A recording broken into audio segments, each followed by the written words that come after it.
Günaydın. Günaydın. Afiyet olsun efendim. Sağ ol.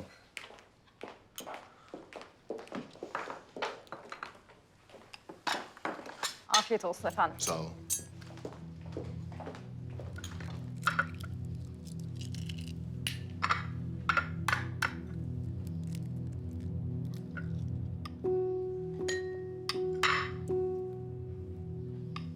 Bıldırcın. Nasıl istersen.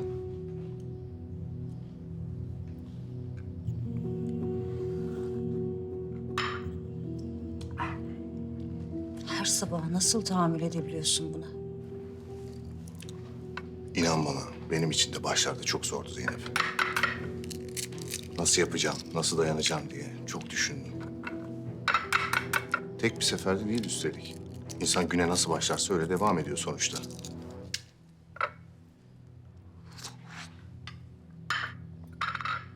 Ama sonra alıştım sana. Bu suratsız hallerin batmıyor artık gözüme.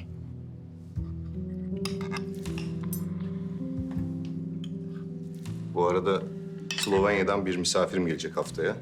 Özel biri. Ne kadar kalacak bu özel biri? Ne kadar istersen. Daha doğrusu benim canım ne kadar isterse. Pardon?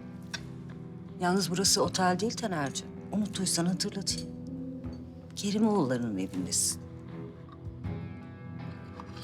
Yarısı benim olan Kerimoğulları'nın evi. Evet, tam olarak farkındayım ve tadını çıkarıyorum bebeğim.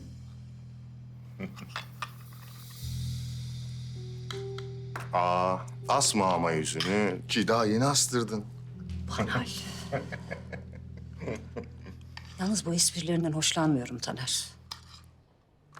Zeynep, fazla tepki veriyorsun ki ben buna aldırmıyorum. Gerçi senin yaşında bir kadın için normal değil mi bu sinir, stres? Anatominiz böyle. Filiz, Buyurun efendim. bundan sonra benim kahvaltımı çardağa hazırlayın. Tabii efendim.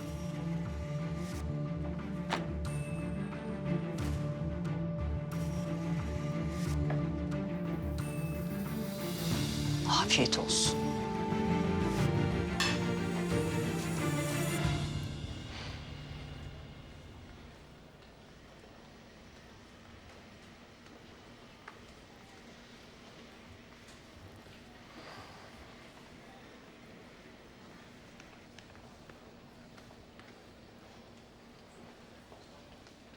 Hoş geldiniz Kaan Bey. Hoca günaydın. Bana bir sade kahve gönderir misin? Tabii. Bir misafiriniz var, sizi bekliyor odanızda. Kim gelmiş? Emniyetten gelmiş.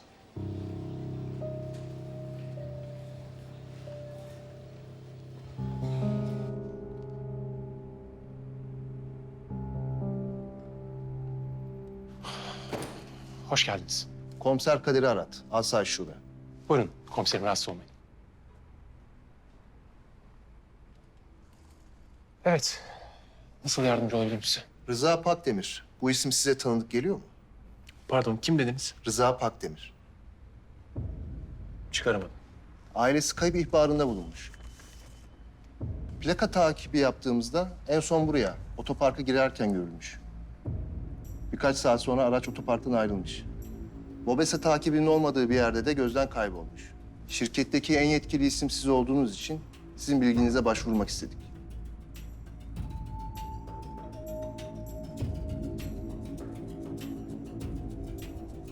Rıza Pakdemir'i tanıyor musunuz Kaan Bey? Yalvarırım, ne olursunuz. Bırakın beni. Yalvarırım. Çocuklarım var benim. Ne olursunuz. Yalvarırım size. Bırakın beni. Çocuklarım var benim. Ne olursunuz. Yalvarırım size. Yalvarırım.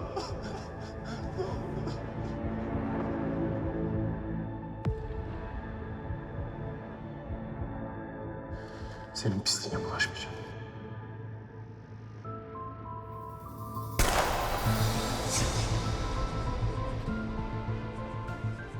Kaan Bey, Kendisini hiç görmedim. emin misiniz? Bu şirkete gün içinde yüzlerce kişi girip çıkıyor. Hepsini tanıyor olmam mümkün değil, değil mi? Peki, biz yine de irtibatta olalım. Aklınıza bir şey gelirse çekinmeyin, arayın. Tabii ki. İyi günler. Kolay gelsin.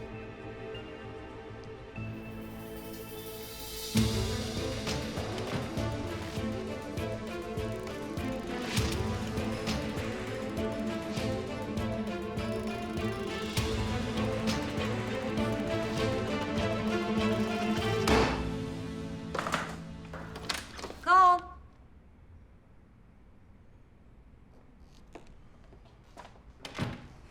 Sorun ne? Sorun sensin. Ve senin seçimlerin. Senin seçimlerin yüzünden ben kendime saygı duymayacağım şeyler yapmak zorunda kalıyorum. Az önce burada biri vardı. Nereden geliyordu biliyor musun? Emniyetten. Niye gelmiş? Ne istiyor? Ortada kayıp bir adam var çünkü anne o yüzden gelmiş. Seninle ne alakası var? Sence? Taner'i ele vermedim. Veremedim. Doğru olanı yapmışsın. Adam bir Kerimoğlu değil ama Kerimoğlu soyadını bizden çok kullanıyor. Senin ve benim yetki alanımızda yaptığı şeyler ileride bizim başımıza çok büyük sorun açacak anne. Bizim bu adamı durdurmamız lazım. Bunu benden daha çok istiyor olamazsın. Ama o kadar kolay değil biliyorsun. Bedeli neyse ne, ödeyelim gitsin.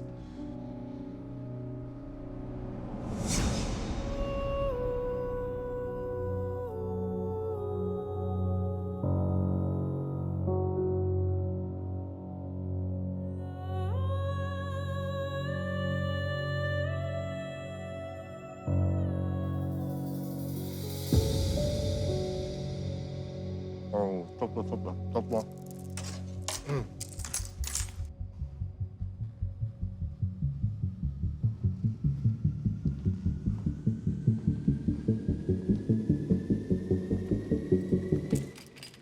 Zeynep Hanım, sizi burada görmek şaşırttınız beni. Konuşmak istediğim bir mesele var sizinle. Tabii, buyurun. Şöyle geçelim. Böyle buyurun. Teşekkür ederim.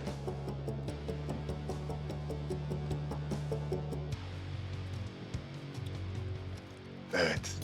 Bu sürprizi neye borçluyuz doğrusu merak ettim. Yardımınıza ihtiyacım var Taner Bey. Hay hay. O zaman konuyu konuşurken bir kahve içelim sade. Zafer abi bize 2 sade kahve söyler misin? Doğrusu yardım hususunda beni düşünmeniz gururumu okşadı. Elimizden gelen bir şeyse.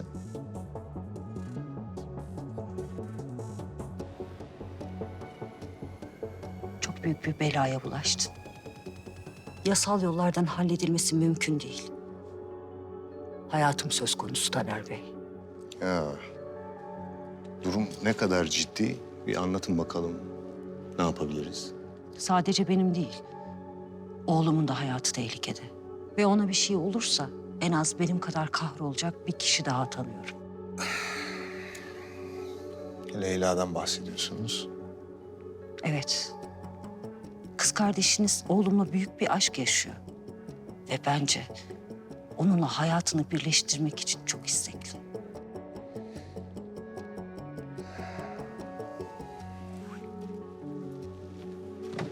Siz benden tam olarak ne istiyorsunuz? Beni güvenli bir alana çıkarın. Bedeli neyse ödemeye hazırım.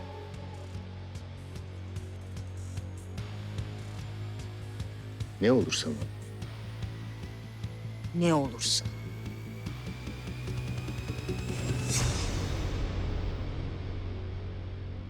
Eğer işler kötü gittiğinde korkup kaçsaydın, Kerimoğlu soyadı çoktan silinip gitmişti. Keşke öyle olsaydı. Keşke öyle olsaydı da biz kendimize saygı duyacak şeyler yapsaydık. Kerimoğlu soyadı benim umurumda değil. Nankörlük etme. Senin reddettiklerini kapabilmek için dışarıda kurt gibi bekleyen insanlar var.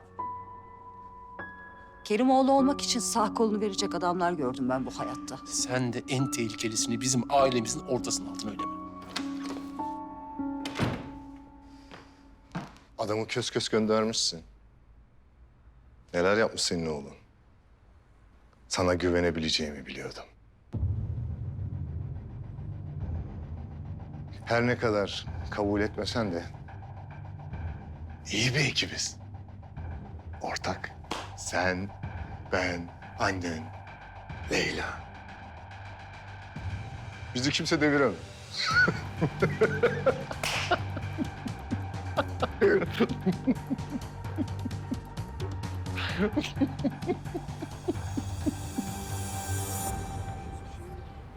Oğlum ne derdin var senin ya?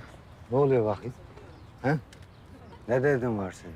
Yani Ömer'i düşünüyorsan merak etme oğlum. Ya o iş biraz zaman meselesi ya. Bir kunduna getireceğiz.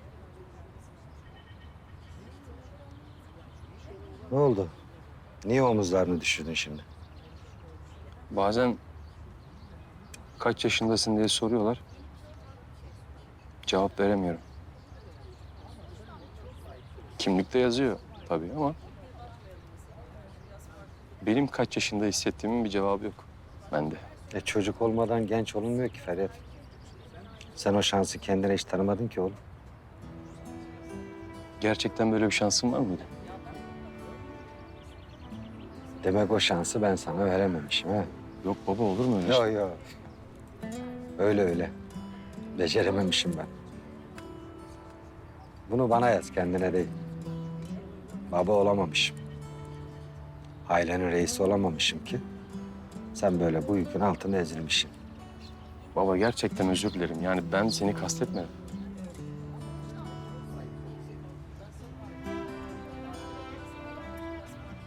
Yani o yaşadıklarımız, annem, babam, sonrasında olanlar benim kafamdan gitmiyor, yani ben unutamıyorum. Benim kabus görmediğim tek bir gece bile yok, biliyor musun? Herkes değişiyor. Her şey değişiyor. Bir tek ben değişemiyorum.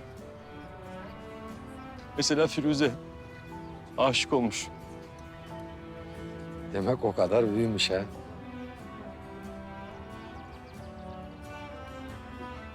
Sevinmek lazım Feryat'ım. Aşk bir hediyedir. Ama kıymetini bilene.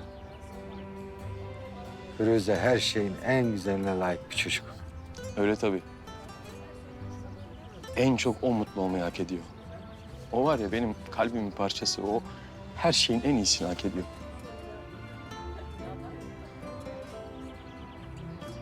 Nehrin akışına bıraksan biraz kendini. Sen de nice güzelliklere layıksın işte.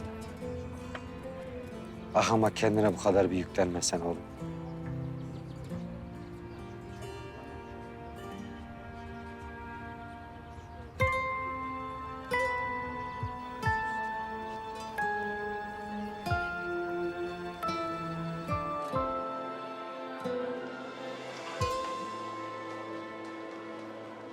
Al bakalım, tam sevdiğin gibi. İçine bolca mayonez koydurdum. Teşekkür ederim.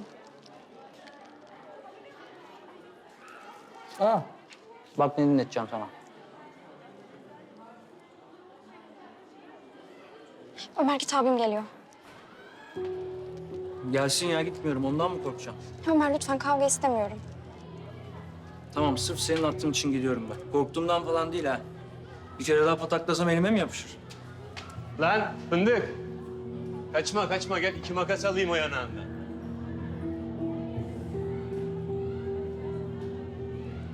Ne işin var kız senin bununla? Öyle denk geldi. Selamlaştık Bir sadece. daha görürsem o dalağını çırparım ona. Düş önüme düş. Bugün tezgahı erken açacağız. Çabuk ol.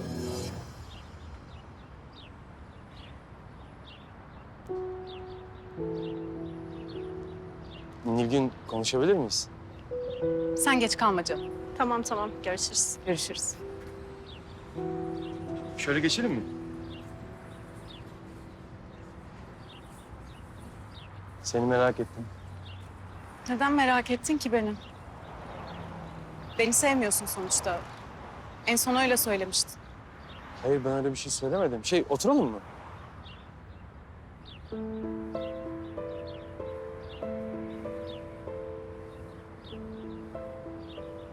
Evlilik uzun bir yolculuk aslında. Senin neyin beklediğini bilemezsin. Ama yalnız yürümediğin için de korkmazsın. Yani tökezleyip düştüğünde elinden tutup kaldıracak, yaralarını saracak biri vardır yanı başında. Bunu bilirsin. Ben seninle böyle bir yola çıkmak istemiştim Nilgün. Belki de ben doğru kız değilim. Belki karşına başka biri çıkacak. Ve ona gerçekten aşık olacaksın. Nilgün, eğer biz yola devam edebilseydik belki de Bana alışırdın. bu kötü bir şey mi? İnsan yalnızlığa alışır. Acıya alışır. Ayrılığa alışır. Ama aşık olmadığın birine alışmaya çalışmak, İşte bu ölümden de beter.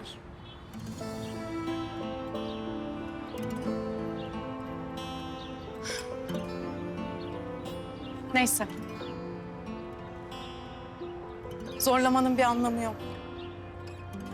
Hoşça kal. Nilgün.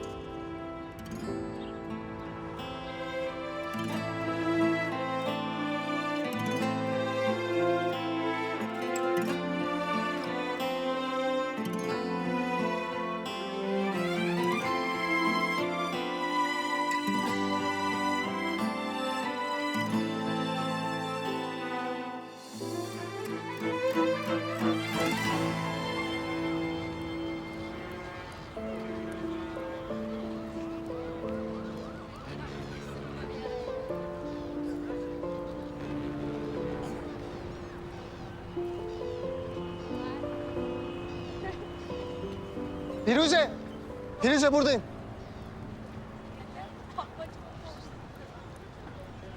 Mehmet. Ne haber? İyilik senden ne haber? Ne yapıyorsun? İyi, ne yapayım? Sahile gidelim mi? Biraz konuşuruz ha. Gidelim olur. Okul nasıl gidiyor? İyi, aynı.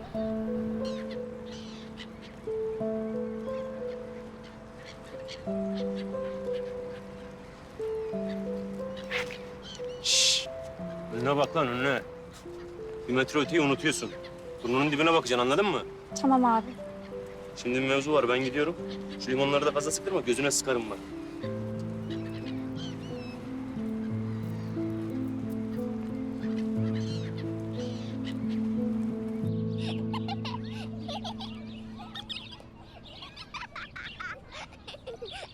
Askerlik garip bir şeymiş ya Firuze. Doğduğun, büyüdüğün şehirden uzaktasın. Ne bileyim, önceleri kendini yalnız hissediyorsun ama sonra alışıyorsun. Bir bakıyorsun onca anı kuzusu, onca hikaye. İşte kimi köyden gelmiş, kimi kasabanın. Adını bilmediğine yarını gösteriyorsun. Anasızlığını, babasızlığını. Sevdiğini anlatıyorsun. Sonra gecenin bir yarısı biri bir türkü söylüyor. Adı Yusuf, İbrahim, Mehmet fark etmez. O söylüyor, sen söylüyorsun. Çok düşünüyorsun ama. Ne bileyim öyle kafanda bir sürü şey kesinleşiyor. Ruhunla kalbin aynı anda atıyor. Firuze, benim seninle konuşmak istediğim bir konu var. Gerçi zaten bildiğim bir konu ama. Mehmet. Biliyorum başkasını seviyorsun. Mehmet. Sesin değişmiş. Gözlerinde daha önce görmediğim bir sevinç var.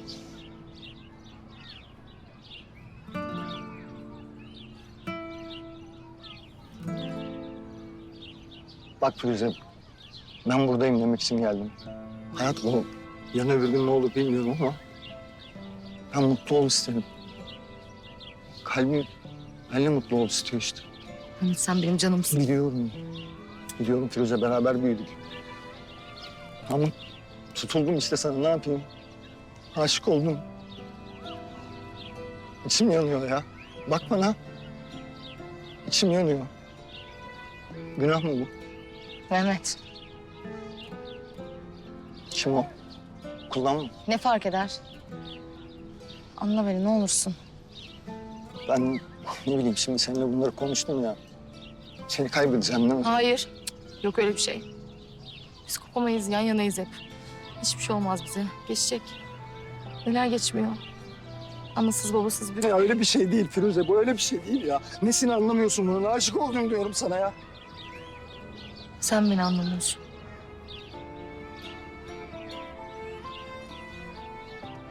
Mehmet. Kimse bilmesin, ne olur. Neden? Senin için. Benim için. Eyvallah. Ama ben aşktan utanacak biri değilim Firuze. Herkes bilsin. Mehmet Firuze'ye aşık olmuş desinler. Ne olacak? Allah'ın bildiğini kulundan saklamam lazım. Hayır, onun için değil. Ne için Firuze? Söyle ne için? Görmemişsin ki beni. Ne bileyim, belki de senin için görünmez biriyimdir ha? Hayır, sen o kadar güzel, o kadar iyi bir adamsın ki. Görünmemem mümkün değil ama... Ama ne? Ama iyi insanlar sevilir, istenmez değil mi? Aması bu işte.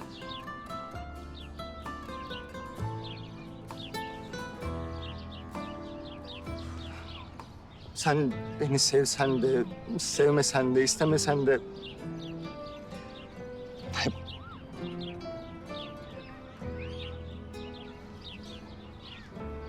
Hep kalbimde kalacaksın. Eminim. Belki günün birinde sen de beni seversin ha?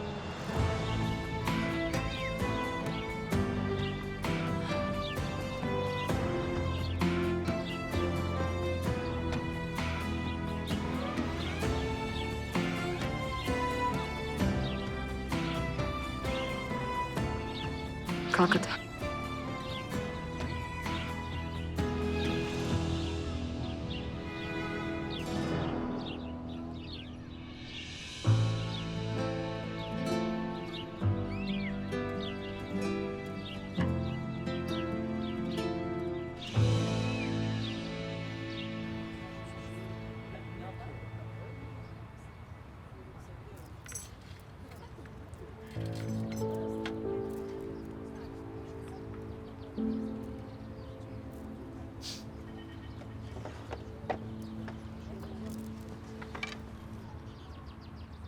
Hoş geldiniz gençler.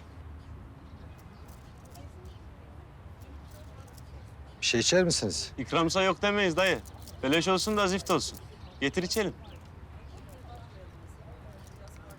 Getiririm getirmesine de istemeyi bilirsin.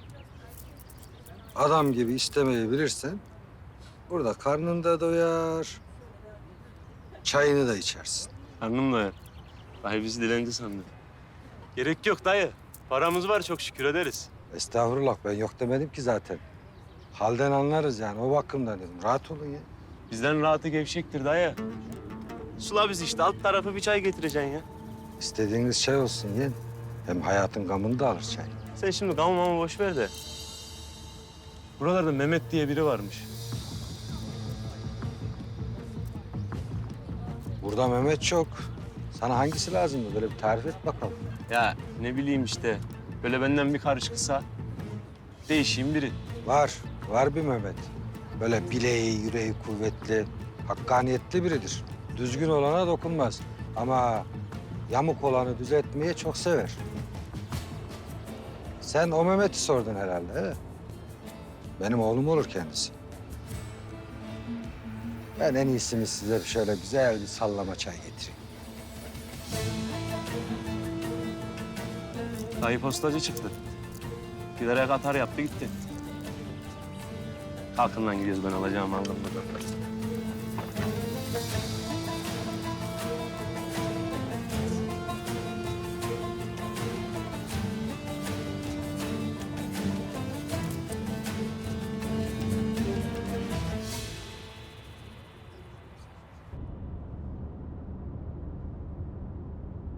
Sen iyi misin?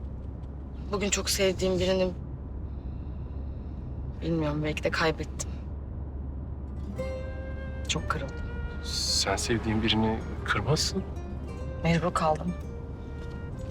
Yalan söyleyemedim. İnsan sevdiklerine yalan söyleyemiyor.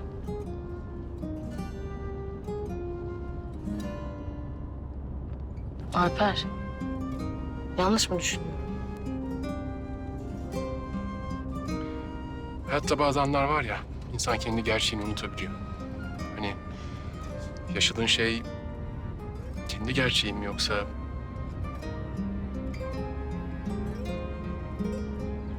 İşte öyle anlarda İnsan karşıdakini kırmamak, üzmemek, onu kaybetmemek için yalan söyleyebiliyor. Ha böyle olmaz ki. Yalan mutluluk getirmez ki. Ben asla böyle bir şey yapmam kimseye.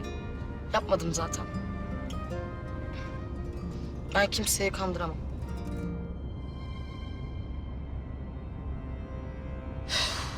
Bugün o kadar zorlandım ki. Yani böyle bütün gerçekliğimle sana sığınmak istedim biliyor musun? Tanıştığımızdan beri hep böyle oluyor. Ne zaman bir şeylerle baş edemesem, bir şeyler beni üzse ya da ne bileyim güzel bir şey görsem aklıma ilk sen geliyorsun. Diyorum ki Alper olsa ne yapardı acaba, ne derdi? Senin yanındayken her şey hafifliyor, daha yaşanabilir oluyor her şey. Aylar önce sensiz olduğumu düşünüyorum da şimdi sen olmayınca her şey yarım. Nefesimi tutmuşum sanki hep. Şimdi bulutlar göğüs kafesimde.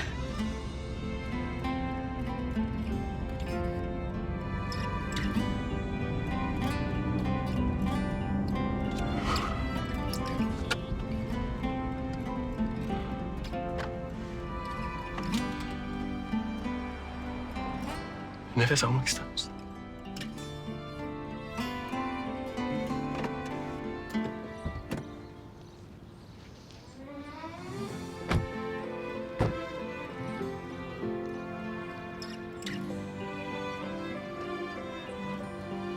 Canımı da sıkmak istemiyorum ama anlatmak istemezsen onu da anlarım. Ama seni üzen şeyi ben gerçekten merak ediyorum. Firuze kim bu arkadaş? Beni üzen şey onun üzülmesi. İnsan çok fazla yol arkadaşı bulamıyor dünyada. Bahar mı? Bir yanlış anlamam onlar aranızda. Cık. Senin bu kadar önemsediğin bir Mehmet var. Anladım. Hani bazen kalbindeki şarkıyı unutuyorsun ya. Ben unuttuğumda Mehmet hep hatırlatan bir dost oldu bana. Kendimden vazgeçtiğim anlar oldu. Umudumu tamamen kaybettiğim zamanlar. Abim, Muhsin baba onlar üzülmesin diye gizlediğim. Böyle zamanlarda bir tek Mehmet'in yanında kendim olabiliyordum. Konuşmak istemediğimde bunu önden anlayıp susan, bir ses olsun, ne olursa olsun ama en azından bir ses olsun dediğim zaman saçma sapan konuşup yine de o sesi yapan. Her zaman bana yol veren, öncelik tanıyan, kollayan bir yol arkadaşı. Çok zor böylesi. Belki de bir daha iş çıkmayacak karşıma. Dediğin gibi bir yol arkadaşlığı çok zor gelir ama kolay gitmez, merak etme. Baksana etrafına.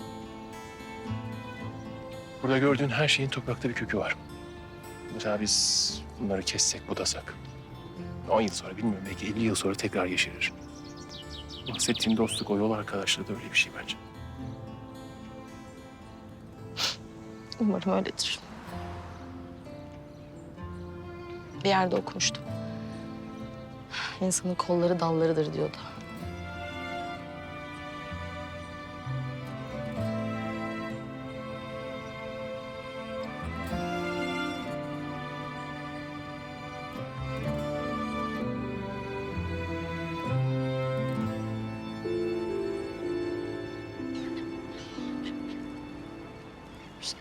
Ne haber? Bizi mi takip ettin? Hı. Bu gidişle ajan olacağım ben zaten. Kamuflaj falan hepsini öğrendim. Ya ben sanki zorla çağırıyorum seni. Gelme. Yok, o zaman da kızı nereye götürecek diye merak edip duruyorum. Bak seni bırakıp uzamış işte hemen. Yine tek başınız. Yok, şu an değilim.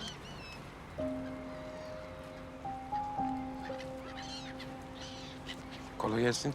Eyvallah. Hediye alabilir miyim? Tabii.